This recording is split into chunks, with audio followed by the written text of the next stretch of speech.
또 불러보도록 하고, 우리 옆에 계신 분과 이렇게 인사를 하시고 우리 말씀을 듣는데요, 이렇게 합니다.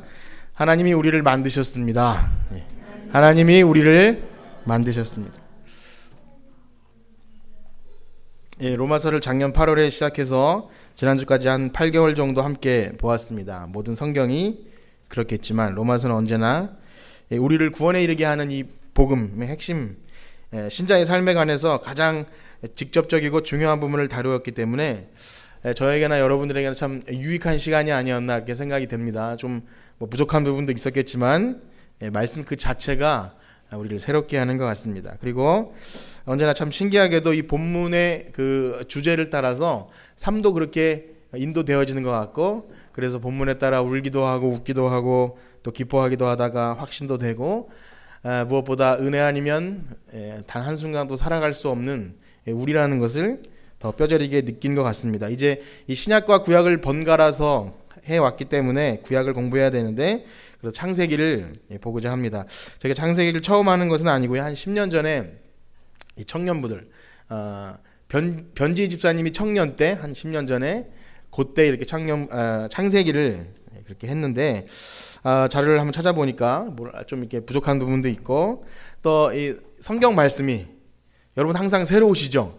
우리 기억력의 문제이기도 하지만 봐도 이것을 언제 보았는가 싶을 정도로 참 새로운 것을 느낍니다. 그래서 어찌되었든 여러분, 우리는 하나님 말씀을 사모하고 그 말씀이 기대되고 또 이 송이꿀처럼 달게 여기는 여러분들이신 줄 믿습니다. 그래서 창세기 말씀을 통해서 하나님께서 우리에게 이 말씀을 주신 목적과 우리에게 원하시는 삶, 또 하나님께서 우리를 향하신 그 계획들, 그것들을 알아가시는 여러분들 되게 간절히 축복합니다. 그래서 먼저 창세기 1장 1절 너무나 유명한 말씀 한번 같이 읽어보겠습니다.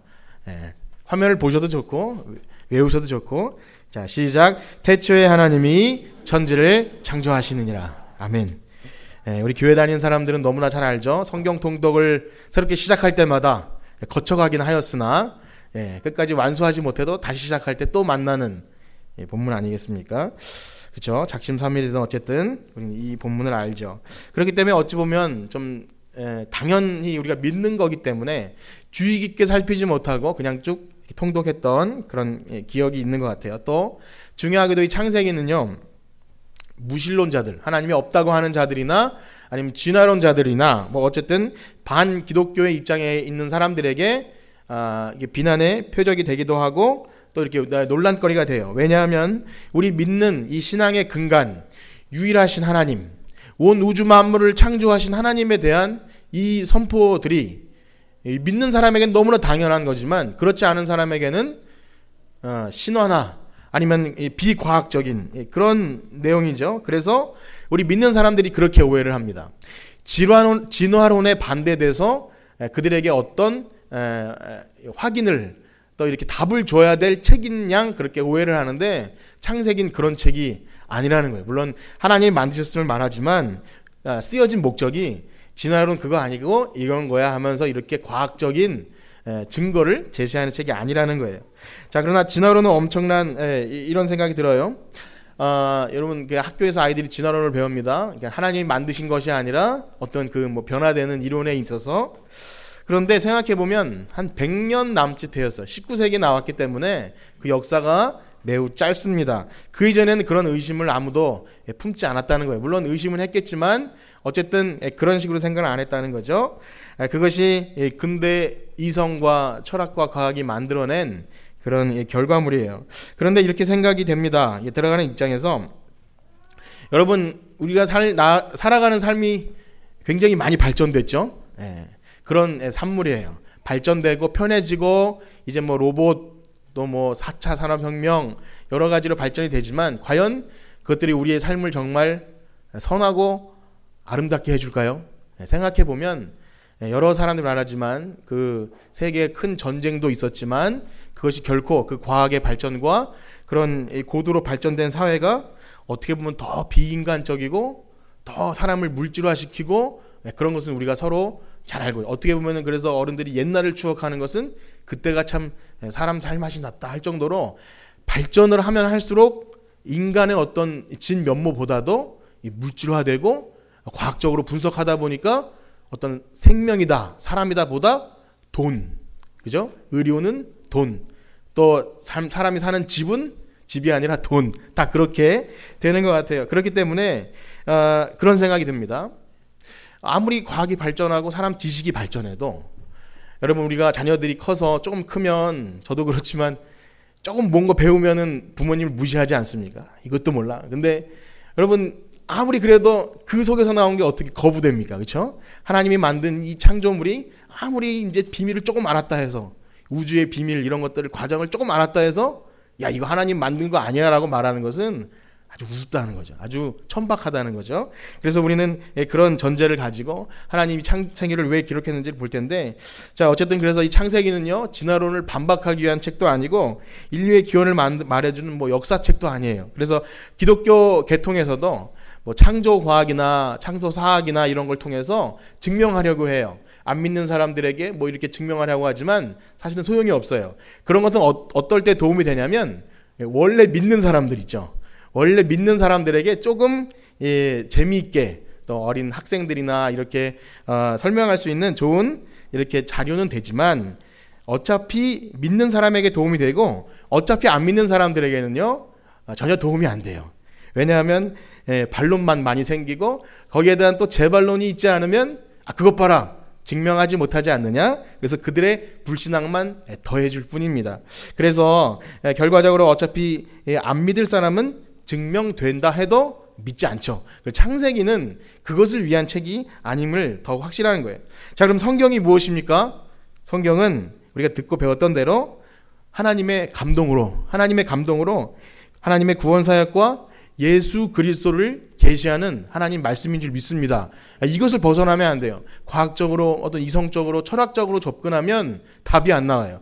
그것을 해석해 주기 위한 책이 아니라 오직 이 우주 만물을 창조하신 하나님을 그냥 선포하는 거예요. 믿는 사람들에게 고백하게 하고 그것이 진리로 선포되는 거지, 뭐 이렇게 뭐 찬반 혹은 진짜 가짜 뭐 이렇게 검증되는 게 아니라는 것입니다. 그래서 우리는 이 말씀을 보면서 정말 그 성경 말씀이 정말 성령님으로, 또 성경은 성경으로, 또 교회가 이렇게 아름답게 해석되어질 때, 그때 우리의 믿음이 자라는, 교훈과 책망과 바르게함과 의로 교육하는 귀한 말씀인 줄 믿습니다. 자, 그렇다면 우리는 창세기를 좀 어떤 관점에서 봐야 될까요? 오늘 아마 서론적인 그런 시작이 될 것 같아요. 이제 창세기 들어가니까, 창세기 몇 장까지 있나요? 50장. 몇 년이 걸릴 수도 있는, 주님 오시기 전까지 할 수 있을런지 모르겠지만, 그렇진 않습니다. 이 시간에, 오늘 첫 시간에 그런 어떻게 좀 우리가 시각을 봐야 될까, 이런 류의 좀 시간을 보낼 것 같은데요. 한번 여러분들에게 기억력을 되살려 봅시다. 창세기는 누가 썼나요? 모세가 썼죠.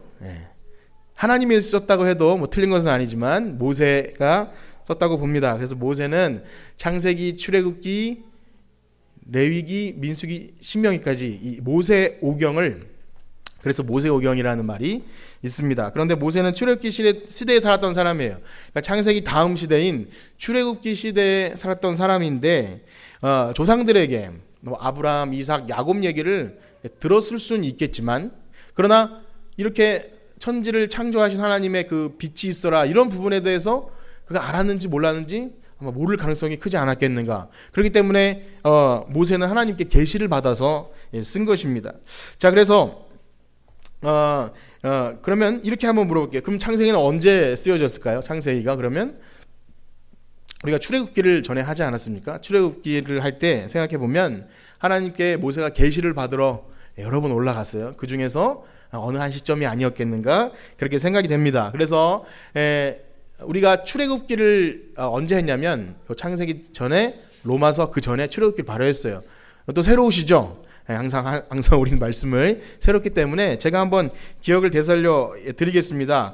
이스라엘 민족이 가뭄을 피해서 요셉이 국무총리로 있었던, 이래저래해서 형들에게 팔려가서 거기서 국무총리가 되지 않았습니까? 가뭄을 피해서 이제 애굽으로 피난을 갑니다. 400년간을 거기서 살게 됩니다. 처음에는 좀 대우받았을지 모르지만 요셉이 죽고, 요셉을 아는 왕이 다 죽고, 이제 나중에 그 히브리 민족이 되게 강성해지니까 노예로 전락해버린 거예요. 벽돌을 만드는 노예가 됐어요. 자, 그러나 그 땅은 하나님께서 이스라엘에게 주기로 약속한 땅이 아니었어요. 그래서 아브라함에게 약속하신 대로 400년이 지나면 나와야 했어요. 그것이 좋던 싫던 나와야 했던 거예요. 그래서 하나님은 모세를 준비시켰던 겁니다. 그런데 여러분, 이 일이 우리가 출애굽을 봤지만 쉬웠나요? 결코 쉽지 않았어요. 그들이 애타게 간절히 기다린 사람도 있겠지만 실상 닥쳐서 보면 별로 기다리지 않았던 것 같아요. 거기다가 왜 우리 이렇게 잘 살고 있는데 괜히 모세 나타나서 더 힘들게 하냐, 이런 분위기였다는 거예요. 그러니까 원치도 않았고 그렇게 기뻐하지도 않았고 그런 시대. 그러다가 이 출애굽 시킬 때조차도 쉽지 않았어요. 계속 원망하고 불평하고 뭐 좀만 잘못되면 다시 돌아갈래, 애굽으로 돌아가서 거기서 편안하게 그냥 종살이 하는 게 낫지, 이게 뭐냐. 이스라엘 백성이 그런 상태였던 거예요. 근데 왜 그랬습니까? 왜 그런 것 같아요? 생각해보면 400년 동안 이스라엘 백성은 자신이 누군지 까먹었어요. 자신이 하나님의 이스라엘 백성인지 까먹어버린 거예요. 정체성이 상실되고 그냥 노예로 살던 게 편했던 거예요. 노예 근성이라는 말이 별로 좋지 않지만 노예 근성이 생긴 것 같아요. 그래서 이집트인들이 섬기는, 애굽인들이 섬기는 그 신들이 자기 신들이 되고 정말 그것이 무섭고 두렵고 떨려서 그거 잘 되면, 그래서 농작물이 잘 되고 또 다산이 되고 뭐 이렇게 되면 그들의 신이 자신의 신인 줄 알고 그렇게 살았던 거예요. 그런데 하나님께서는 거기 그냥 내버려 두실 수 없어서 약속이 차서 이제 끌어내는데, 그냥 끌어내는 게 아니라 하나님의 크신 권능과 능력으로 그 우상들을 완전히 괴멸시켜버리죠. 그 10가지 재앙이 그거라고 말씀드렸어요. 하나하나 다 부셔버리는 거. 거기다가 태양신의 아들이라고 하는 그 바로조차도 완전히 무너져 버리죠. 그렇게 해서 하나님은 홍해를 건너게 하시고 나와서 시내산에 이르러서 드디어 언약식을 했어요. 그게 출애굽기 19장의 내용인데 한번 기억력을 되살려 보시면서 출애굽기 19장 3절에서 6절 말씀을 한번 같이 읽어보겠습니다. 출애굽기 19장 3절에서 6절입니다. 시작. 모세가 하나님 앞에 올라가니 여호와께서 산에서 그를 불러 말씀하시되 너는 이같이 야곱의 집에 말하고 이스라엘 자손에게 말하라. 내가 애굽 사람들에게 어떻게 행하였음과 내가 어떻게 독수리 날개로 너희를 업어 내게로 인도하였음을 너희가 보았느니라. 세계가 다 내게 속하였나니 너희가 내 말을 잘 듣고 내 언약을 지키면 너희는 모든 민족 중에서 내 소유가 되겠고 너희가 내게 대하여 제사장 나라가 되며 거룩한 백성이 되리라. 너는 이 말을 이스라엘 자손에게 전할지니라. 아멘. 이거 유명한 그 시내산 언약이에요. 하나님께서 이스라엘 백성, 이 많은 민족 중에 내 소유, 내 보물이 되게 하고 제사장 나라가 되게 하고 아주 특별한 민족으로 너희를 불렀다. 이것을 확인하는 작업이었어요. 그렇습니다. 하나님은 노예 근성에 쪄들어 있는 이스라엘 백성에게 다시 그들의 그 정체성을 재확인시켜 주시고, 우상 숭배에 쪄들어서 땅만 보고 살았던, 벽돌만 잘 만들면 되었던 그 삶 속에서 이제 불러내셔서 너희를 창조한 신이 누군지를 알려주는 그것을 하기 위해서 지금 불러냈어요. 그래서 그 과정 속에 보면 말씀드린 대로 그 우상들을 다 부시고 그 아말렉과의 전쟁에도 승리한 다음에 홍해도 가르시고 반석에서 물도 내는 그런 이적을 보여주신 후에 이스라엘 백성들과 약속하신 다음에 십계명도 주시고 여러 가지, 하나님이 그 우주 만물을 창조하신 하나님이 인간들과 만나기 위해서 성막도 만들어주시고 이렇게 하나님 바라보게 하신 그런 시기에 하나님이 이 창세기 말씀을 주셨다는 거예요. 그래서 이런 참 배경을 가지고 창세기 1장 1절을 다시 한번 읽어보겠습니다. 창세기 1장 1절 시작. 태초에 하나님이 천지를 창조하시니라. 이거 뭐 정말 이 선포는요, 천지가 개벽을 하는 그들에게 있어서 듣기는 들었지만 정말 그 하나님께서 나타나셔서 이 정말 그들이 신처럼 우상으로 섬겼던 그것들이 진짜인 줄 알았는데 그것이 아니라 하나님께서 이 우주 만물을 창조했다는 거예요. 그 바로왕, 또 태양신 태양신 라의 아들 바로왕, 또 그 많은 우상들, 그 우상들이 진짜인 줄 알고 그걸 섬겼던 그들에게 아니다, 이 모든 것 다 내가 만든 거야. 너희들 내가 만들었고 이 땅도 너희들 예배하는 삶 살기 위해서 만들어 놓은 거야. 그런 인생 살아라고 한 거 아니야. 그래서 하나님 불러주신 거예요. 그분은요, 영원 속에 계신 하나님께서, 영원한 하나님께서 이 시간과 공간을 창조하셔서 그 속에 자기 백성을 이렇게 넣어주시고 거기서 만나게 하는 것. 여러분 그 사실 믿으시죠? 우리는 그것을 믿는 사람들이에요. 하나님이 만드시고 하나님이 모든 것을 시작하시고 계획하시고 끝내시는 분도 하나님이라는 거죠. 그리고 이 창세기는요, 그 이후에 이 바벨론 시대에 이 창세기가 만들어진 것이 그 과정이 복잡합니다. 그 바벨론 시기에 다시 이렇게 쓰여지면서 바벨론 포로에서 자신의 정체성을 잃었던 사람들에게 다시 쓰여지는 거예요. 그러면서 그들에게 초점이 맞춰서 너 그거 그렇게 살으라고, 노예처럼 살으라고 불러낸 거 아니야 하면서 하나님이 다시 한번 그들의 시각을 이 땅에 고정되어 있던 우상과 그냥 잘 먹고 잘 사는 것에 고정되어 있던 그들의 시각을 다시 하나님께로 돌리기 위해서 만든 그런 책이라는 거예요. 좀 새롭게 다가오시지 않나요? 이 창세기는 그런 거예요. 말씀드린 대로 진화론과 싸우기 위한 것도 아니고 철학책, 과학책도 아니고 너희는 하나님 백성이야. 너는 내 백성이고 나는 이 우주 만물을 창조한 하나님이야. 이것을 알려주는 선포, 아주 대서사시 같은 거예요. 그러니까 이것은 우리가 뭐 이렇게 분석하고, 물론 잘 분석하고 연구해야겠지만 그것보다 참 아름다운 하나님의 시라는 거죠. 그런 입장에서 볼 때 우리는 이것을 감동할 수밖에 없고, 아, 하나님 그렇군요. 그러셨군요. 하나님이 그렇게 하셨다니까 제가 믿습니다. 여러분 그런 고백이 있어지길 간절히 축복합니다. 자, 그렇다면 하나님의 창조의 과정이 어떠했는지 조금 본문을 좀 보시면서 살펴보기 원하는데 2절을 한번 읽어보겠습니다. 창세기 1장 2절입니다. 시작. 땅이 혼돈하고 공허하며 흑암이 깊음 위에 있고 하나님의 영은 수면 위에 운행하시니라. 아멘. 많이 들어봤지만 사실 어려운 부분이에요. 1절에서 태초에 하나님이 천지를 창조하시니라 라고 선포한 후에 어떻게 보면 이제 만드시는 과정을 말씀하시는데, 뭐 1절이 좀 제목 같은 부분이고 2절에서 다시 시작한다면 사실은 하나님이 무에서 창조한 게 아니고 재료를 먼저 창조하고 하신 건 아닌가, 여러 가지가 있지만 여기서 말씀드리고자 하는 것은 무엇이냐면, 하나님은요 어떤 방식으로 이 우주 만물과 우리들을 만들어 가시냐면 그 대략을 만드신 다음에 이 질서를 세움을 볼 수 있어요. 창세기를 보면서 차차 하게 되겠지만 하나님은 질서의 하나님이기 때문에 이렇게 질서를 세우심을 볼 수 있습니다. 또 한 가지 중요한 것은요, 이 모든 창조물을 만들 때 사람을 위해 만드세요. 사람, 우리들을 위해서. 그러니까 굉장히 큰 우주를 만드시면서 그 지구에 살고 있는 미물과 같은 사람 중심으로 이 모든 것을 설명함을 볼 수 있습니다. 그래서 그 모습을 볼 때 하나님은 성경 역사 속에서 자기 백성을 위해서 일하시는 하나님인 줄 믿습니다. 자기가 만든 땅, 그 다음에 제일 중요하게 만든 게 사람이라는 거죠. 모든 일을 자기 백성을 위해서 하고 계세요. 그리고 그 역사는요, 오늘날도 동일하게 일어나고 있습니다. 하나님은 그래서 처음부터 무언가 거창한 것을 처음부터 딱 만들어 놓고 그렇게 하는 것이 아니라, 처음에는 혼돈과 공허, 혼돈과 공허라는 말은 아무것도 없고 텅 빈 형체도 없는 그런 삶이지만, 그런 모습이지만 그 가운데 하나님의 영이, 여기서 보면은 이 하나님의 영이 성령님을 말하는데, 성령님이 그것을 모두 이렇게 감싼 상태에서 새가 마치 그 둥지에서 자기 알을 보호하듯이 너풀거리면서 이렇게 보호하고 계시다가 이제 일하실 준비를 딱 하고 계시는 그런 장면을 굉장히 시적으로 그렇게 표현한 거예요. 그래서 그 모습을 보면 하나님이 정말 그 보잘것없는 육체를 구석구석 간섭하시면서 만들어 가신다는 거죠. 옆에 계신 분에게 이렇게 한번 인사합시다. 하나님이 우리를 만들고 계십니다. 예. 역시 하와를 빼내시려고 이렇게 깊이 전들게 하셨는지 모르겠는데 하나님이 지금도 만들고 계시는 거예요. 하나님은 창조는 그때 딱 끝이 아니라 지금도 계속 되고 그 방식대로 일하시는 거죠. 그래서 오늘날 우리도 그렇게 만들어 가시는 거예요. 거기에 태초에 하나님이 천지를 만들고 딱 끝내신 것이 아니라 계속 만들어 가시죠. 그것이 우리가 큰 서론이에요. 계속 창조하시고 지금도 우리를 새롭게 만드시고, 우리의 영이 새롭게 예수님을 만날 때 새롭게 된다고 하지 않습니까? 그리고 마지막 계시록에 완전한 새하늘과 새 땅을 창조해 가실 거예요.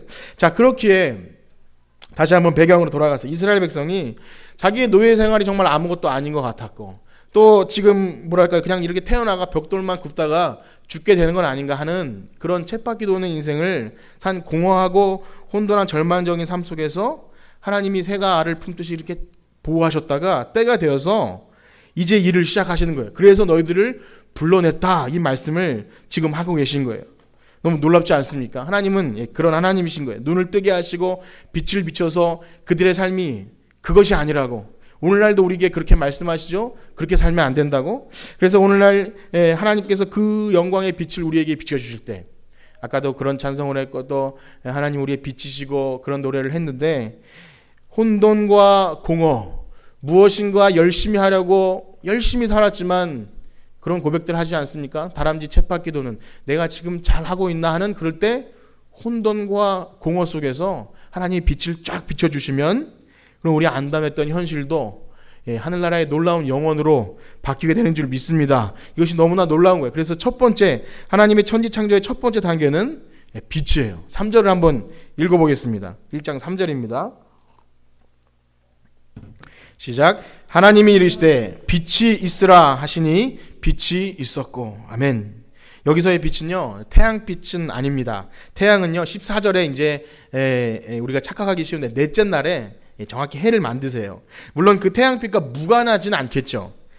빛이라는 것이 그렇다는 거예요. 여기 하나님께서 처음 만드신 빛은요, 우리가 성경 속에서 너무나 많이 듣죠. 아까 노래도 있었고 하나님의 그 빛 내게 비춰 주시옵소서. 그 영광 우리에게 비춰야 우리가 살 수 있습니다 하는 그 빛이에요. 그래서 그 빛은 하나님의 얼굴이고 어둠을 물러가게 하고 새 생명이 시작되게 하는 그 영광스러운 빛이라는 거예요. 그래서 우리 인생 속에도 그 빛이 비춰야 살 수 있는 줄 믿습니다. 우리는 세상도 역시 뭐 전등 이 빛이 있고 해가 떠야 살지만 그 영원한 하나님의 빛이 우리 삶에 비춰져야 진짜 사람이 되는 거예요. 이 빛을 모르는 사람들은요, 사실은 사람이 아닌 거예요. 뭐 그렇게 말하면 뭐라 그럴지 모르지만 하나님이 만드신 빛을 모르는 사람들은 그냥 태양을 섬기죠. 태양을. 뭘 진짜 섬기는 건 아니겠지만 그것이 그냥 그 에너지고 그렇게 생각돼요. 그래서 우리가 이 창세기 1장을 보면서 요한복음을 또 읽지 않을 수가 없는데 요한복음 1장 1절에서 5절까지 이 본문을 신약으로 그대로 이렇게 풀어놓은 것이 있습니다. 한번 찾아서 같이 읽겠습니다. 요한복음 1장 1절에서 5절입니다. 시작. 태초에 말씀이 계시니라. 이 말씀이 하나님과 함께 계셨으니 이 말씀은 곧 하나님이시니라. 그가 태초에 하나님과 함께 계셨고 만물이 그로 말미암아 지은 바 되었으니 지은 것이 하나도 그가 없이는 된 것이 없느니라. 그 안에 생명이 있었으니 이 생명은 사람들의 빛이라. 빛이 어둠에 빛이 돼 어둠이 깨닫지 못하더라. 아멘. 그러니까 빛 대신 예수님이 오심으로써 이제 구원이 시작된 것처럼 혼돈과 공허 속에 있는 그 상태에서 하나님이 빛이 있으라 하시면서 하나님의 그 구원 역사가, 예수님의 그 생명의 역사가 시작됨을 이렇게 태초의 원 역사로 이렇게 시작되고 있는 것입니다. 그 의미가요, 고린도후서 말씀을 보면 조금 더 명확해지는데 우리 고린도후서와 계시록 말씀을 한번 읽어보시면 조금 더 명확해집니다. 한번 같이 읽어볼 텐데 고린도후서 4장 6절입니다. 시작. 어두운데 빛이 빛이라 말씀하셨던 그 하나님께서 예수 그리스도의 얼굴에 있는 하나님의 영광을 아는 빛을 우리 마음에 비추셨느니라. 아멘. 계시록 말씀을 한번 읽어보겠습니다. 계시록 21장 23절. 시작. 그 성은 해나 달의 비침이 쓸데없으니 이는 하나님의 영광이 비치고 어린 양이 그 등불이 되심이라. 아멘. 그러니까 이 빛이 있다는 거예요. 우리가 태양빛을 보면서 그것을 연상하고 생각할 수 있겠지만 하나님의 그 빛이 있다는 거예요. 예수 그리스도의 얼굴에 있는 그 하나님의 빛이 오늘도 우리에게 비춰진 줄 믿습니다. 우린 그래서 살아가는 거예요. 우리는 그 빛을 사모해야 돼요. 그 빛이 있어야 우리는 살 수 있고 어둠 가운데 우리 인생에 또 이 죽음으로 달려갈 수밖에 없는 삶 속에 예수님의 빛이 우리 삶을 비춰주는 줄 믿습니다. 그래서 민수기 6장에도 그 제사장 축복에 보면 여호와는 그의 얼굴을 내게 비추사 은혜 베푸시기를 원합니다. 이런 말씀이 되게 많이 나와요. 빛 찾아보면 하나님의 얼굴빛, 우리를 비춰야 살 수 있다는 그 빛. 그 빛을 사모하는 여러분들 되시길 축복합니다. 그래서 우리 눈에 보이는 이 빛은요, 넷째 날 만드신 태양을 중심으로 지금 우리가 해가 떴고 이제 5월이 다 되지 않았습니까? 굉장히 이 찬란한 햇빛을 보면 나가고 싶다는 생각이 많이 들어요. 그래서 하나님이 만드신 거, 저거 하나님이 우리를 위해 만드신 거야 하면서 공장 같은 데 갇혀만 지내지 마시고, 그 굉장히 중요한 거예요. 주일학생들도 나가서 이렇게 하는 것, 이 모든 것이 그냥 행사가 아니라 하나님 창조하신 창조물을 보는 거예요. 여러분, 우리가 살고 있는 이 지구가 이 태양계에 속하다는 거 아시죠? 직접 우주에 나가서 보지 않았지만 태양계에 속했는데, 여러분, 태양계는요 99%가 태양이래요. 그게 무슨 말이냐면 태양계는 다 그냥 태양이래요. 태양 자체래요. 99%가 다 태양으로 가득 차 있고 1%가 수성, 금성, 지구 이거 나눠 가지는데 지구는 그 중에서 1% 중에 다른 뭐 목성이나 뭐 그런 것보다 훨씬 작으니까 점을 하나 딱 찍으면 될 거예요. 우리 눈에 보기에 태양을 옆에 크게 하나 해놓는다면 그런 상황이에요. 제가 이 말씀을 드리는 이유는 그 태양 우리가 실제 나가서 우주에 나가서 보지 않았지만 하나님이 그 큰 광대한 태양계를 만들고 그 태양계가 또 우주 속에서 뭐 몇 개가 굉장히 많다 그러죠. 셀 수도 없는.